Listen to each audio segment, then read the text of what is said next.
Hello, welcome সবাইকে। আজকে আমাদের অ্যানিমিয়া সিরিজের নতুন একটি ভিডিও।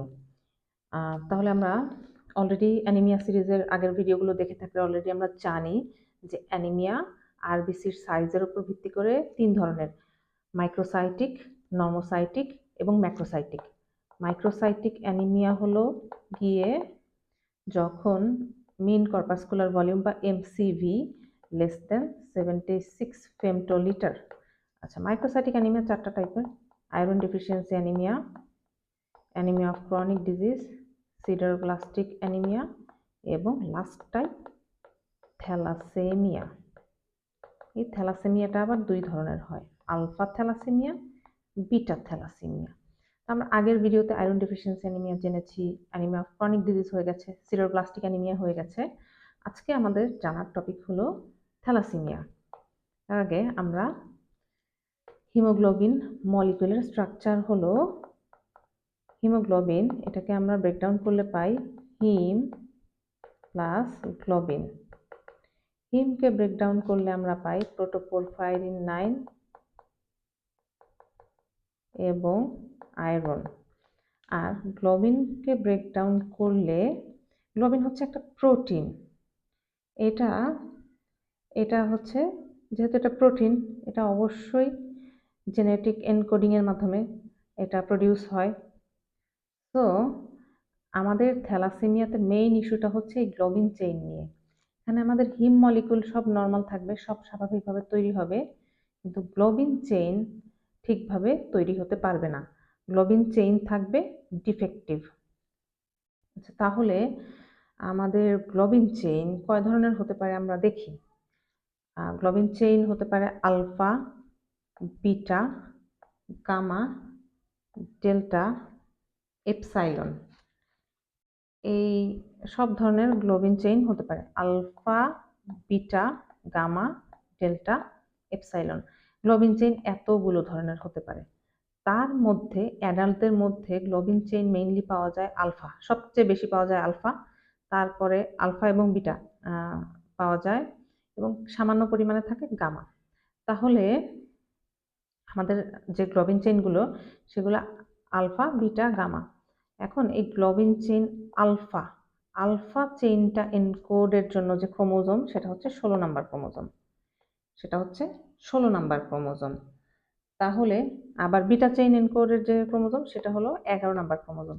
তাহলে এখন আমাদের 16 নাম্বার ক্রোমোজোমে আমরা যদি আরো মাইক্রোস্কোপিক স্ট্রাকচারে যাই একদমই, তখন আমাদের ক্রোমোজোম নাম্বার 16তে আমরা দেখব যে আলফা জিন এনকোড করার জন্য আলফা চেইন এনকোড করার জন্য 4টা জিন আছে, 4 জিনস ইন টোটাল। 4টা জিন মিলে পুরোপুরি আলফা চেইনটা তৈরি করে। স্ট্রাকচারটা এরকম, একটু উপরে যায়। এই যে 16 নাম্বার ক্রোমোজোমে 4টা জিন থাকে, 1, 2, 3, 4। এই 4টা মিলে পুরোপুরি একটা আলফা চেইন এনকোড করে। এখন যদি কোনো কারণে কোনো একটা জিন ডিলিটেড থাকে, আইদার এটা অথবা এটা অথবা এটা অথবা এটা অথবা এই দুইটা একসাথে অথবা এটা আর এটা একসাথে অথবা এটা আর এটা একসাথে অথবা একসাথে এই 3টা অথবা একসাথে সবগুলো, এই যে কোনো কম্বিনেশনেই যে সমস্যাটা হয় তা হলো আলফা চেইন তাহলে অ্যাবসেন্ট, আলফা চেইন আমরা পাচ্ছি না। আলফা চেইন না পেলে তো গ্লোবিন চেইনও তৈরি হতে পারবে না, তখনই দেখা যাবে আলফা থ্যালাসেমিয়া। অর্থাৎ আলফা থ্যালাসেমিয়া হলো আলফা জিন ডিলিটেড হলে আলফা চেইন তৈরি হয় না, আলফা চেইনের যে ডেফিসিয়েন্সি এটাই হলো আলফা থ্যালাসেমিয়া। এখন আগেই বলেছি যে আমাদের গ্লোবিন চেইন কয়েক ধরনের হয়: alpha, beta, gamma, delta, epsilon, এগুলো। এখন এগুলো হিউম্যান বডিতে হচ্ছে বিভিন্ন কম্বিনেশন তৈরি করে থাকে। কম্বিনেশনটা এরকম যে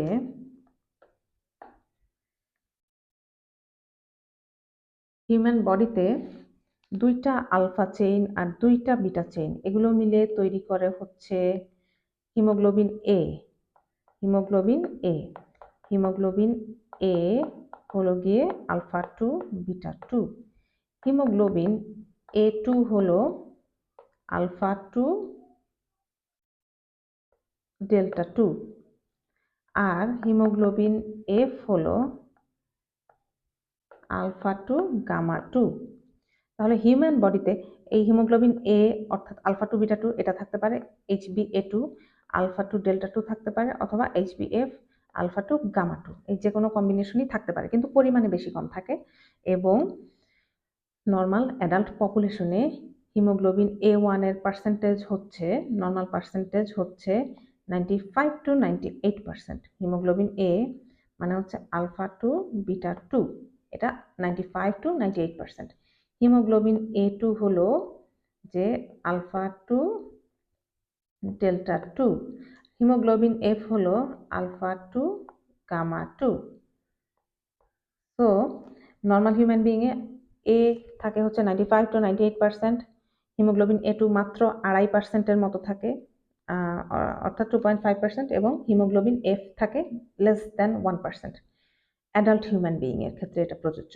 তবে just after birth haemoglobin F বা ফিটাল হিমোগ্লোবিন বাচ্চাদের বডিতে অনেক বেশি থাকে, এবং আস্তে আস্তে তার বয়স 6 মাস 1 বছর হতে হতে ফিটাল হিমোগ্লোবিনের কনসেন্ট্রেশন কমে আসে এবং এক পর্যায়ে এটা লেস দ্যান 1% হয়ে যায়।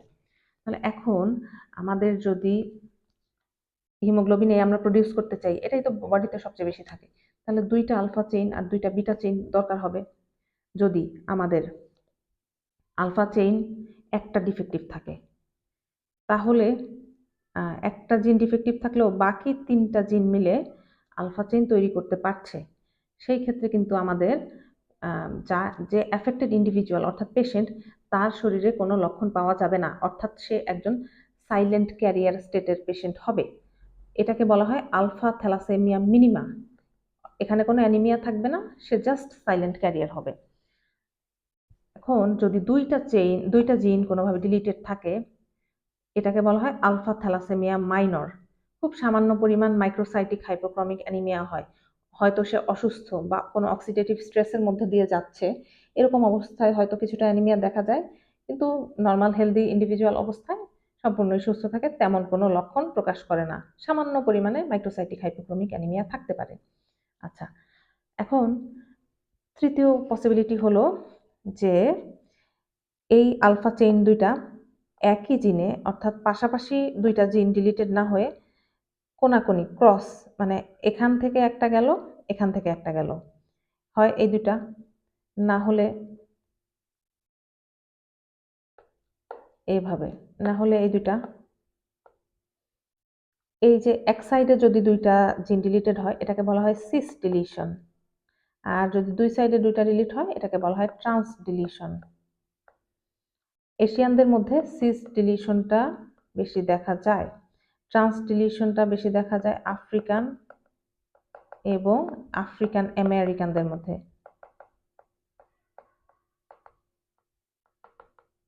সিস ডিলিশনটা একটু কম সিভিয়ার, ট্রান্স ডিলিশনটা তার তুলনায় একটু বেশি সিভিয়ার। আচ্ছা, তাহলে একই সাইডের 2টা জিন যদি ডিফেক্টিভ হয়, ডিলিটেড হয়, সেক্ষেত্রে সিস ডিলিশন, আর যদি 2টা আলাদা চেইনের জিন ডিলিটেড হয় এটা হলো ট্রান্স ডিলিশন। এখন এক্ষেত্রে তো 2টা জিন ডিলিটেড হলো, সিস বা ট্রান্স যেটাই হোক 2টা। এখন আমরা দেখি 3টা যদি ডিলিটেড হয় সেই ক্ষেত্রে কি হবে। 3টা যদি ডিলিটেড হয় সেই ক্ষেত্রে HbH ডিজিজ এটাকে বলা হয়। HbH ডিজিজের ক্ষেত্রে একসাথে আমরা দেখতে পাচ্ছি যে 3টা ডিলিটেড। এক্ষেত্রে মডারেট টু সিভিয়ার হাইপোক্রমিক অ্যানিমিয়া, মানে পেশেন্ট বেঁচে থাকবে কিন্তু তার moderate two severe microcytic হাইপোক্রমিক anaemic থাকবে, এবং তার আলফা চেইন যেহেতু ডিলিটেড, তাহলে হিমোগ্লোবিন এ অর্থাৎ আলফা টু বিটা টু সেভাবে ফর্ম করতে পারবে না, আলফা চেইন অনেক কম থাকবে, খুবই কম প্রডিউস হবে। সেই ক্ষেত্রে তার বিটা চেইনগুলো মিলে টেট্রামার ফর্ম করবে, বিটা চেইন 4টা একসাথে জোড়া বেঁধে ফর্ম করবে হচ্ছে এক্সাস বিটা গ্লোবিন চেইনের এই টেট্রামার ফর্মেশন। এই ক্ষেত্রে moderate two severe microcytic হাইপোক্রমিক anaemia থাকবে। আচ্ছা, এখন চতুর্থ কন্ডিশনে আলফা জিন একদমই নেই, টোটালি ডিলিটেড। এই কন্ডিশনে আসলে পেশেন্ট বেঁচে থাকে না, ও ইউটেরাসের ভেতরেই মারা যায়। এটাকে বলা হয় hemoglobin Bart's, no alpha globin chain. So এক্ষেত্রে যেহেতু ফিটাস অবস্থায় মারা যায়, তার তো গামা চেইন অনেক বেশি থাকবে, সেই গামা চেইন মিলে টেট্রামার ফর্ম করে, সেই টেট্রামার এটা। সো এটাকে বলা হয় হাইড্রপস ফিটালিস। এই পেশেন্ট আসলে বাঁচানো সম্ভব না। তো আমরা যদি আরেকবার চিন্তা করি, আলফা থ্যালাসেমিয়া ক্রোমোজোম 16তে 4টা জিন দিয়ে এনকোডেড হয়। এখন যদি একটা ডিলিট হয়, কোনো অ্যানিমিয়া থাকবে না, সাইলেন্ট ক্যারিয়ার। 2টা ডিলিট হলে হচ্ছে মাইনর অ্যানিমিক, 3টা ডিলিট হলে মডারেট টু সিভিয়ারলি অ্যানিমিক কিন্তু বেঁচে থাকবে, আর 4টা ডিলিট হলে পেশেন্টের পক্ষে সার্ভাইভ করা সম্ভব না, সে ফিটাস অবস্থাতেই মারা যাবে। আচ্ছা, এখন তাহলে আমরা এটার ডায়াগনোসিস কিভাবে করতে পারি? ডায়াগনোসিসের প্রসেসটা হলো, আমরা প্রথমে একটা সিবিসি করব, complete blood count. Complete blood কাউন্টে আমরা দেখব যে তার হচ্ছে এমসিভি অর্থাৎ মিন কর্পাসকুলার ভলিউম <76 ফেমটোলিটার। অবশ্যই মাইক্রোসাইটিক হাইপোক্রমিক অ্যানিমিয়া সবগুলোই এমসিভি <76 আসবে। এমসিএইচ ও ডিক্রিজ থাকবে, কিন্তু আবার আরবিসি নর্মাল থাকবে। আরবিসির টোটাল কাউন্ট নর্মাল থাকবে, কারণ হচ্ছে এখানে তো শুধু গ্লোবিন চেইনের ডিফেক্ট। আচ্ছা, তাহলে আমরা যদি মেন্টজার ইন্ডেক্স করি, অর্থাৎ আমরা যদি মেন্টজার ইন্ডেক্স, এটা এমন একটা ইন্ডেক্স,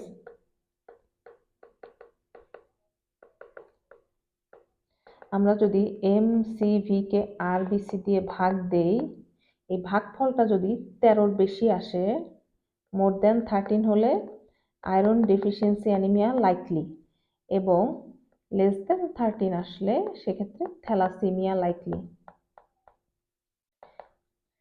আচ্ছা, এটা আমরা মাইক্রোসাইটিক অ্যানিমিয়াতে, তাহলে আমরা কোনো পেশেন্টের কমপ্লিট ব্লাড কাউন্ট করে মাইক্রোসাইটিক হাইপোক্রমিক অ্যানিমিয়া পেয়েছি, কিন্তু এই অ্যানিমিয়াটা ঠিক কোন ক্যাটাগরির? এটাকে আয়রন ডেফিসিয়েন্সি, নাকি অ্যানিমিয়া অফ ক্রনিক ডিজিজ, নাকি সিডারোব্লাস্টিক, নাকি থ্যালাসেমিয়া? সেই কনক্লুশনে পৌঁছাতে পারছি না। পৌঁছানোর জন্য কনফার্মেটরি টেস্ট হলো হিমোগ্লোবিন ইলেকট্রোফোরেসিস।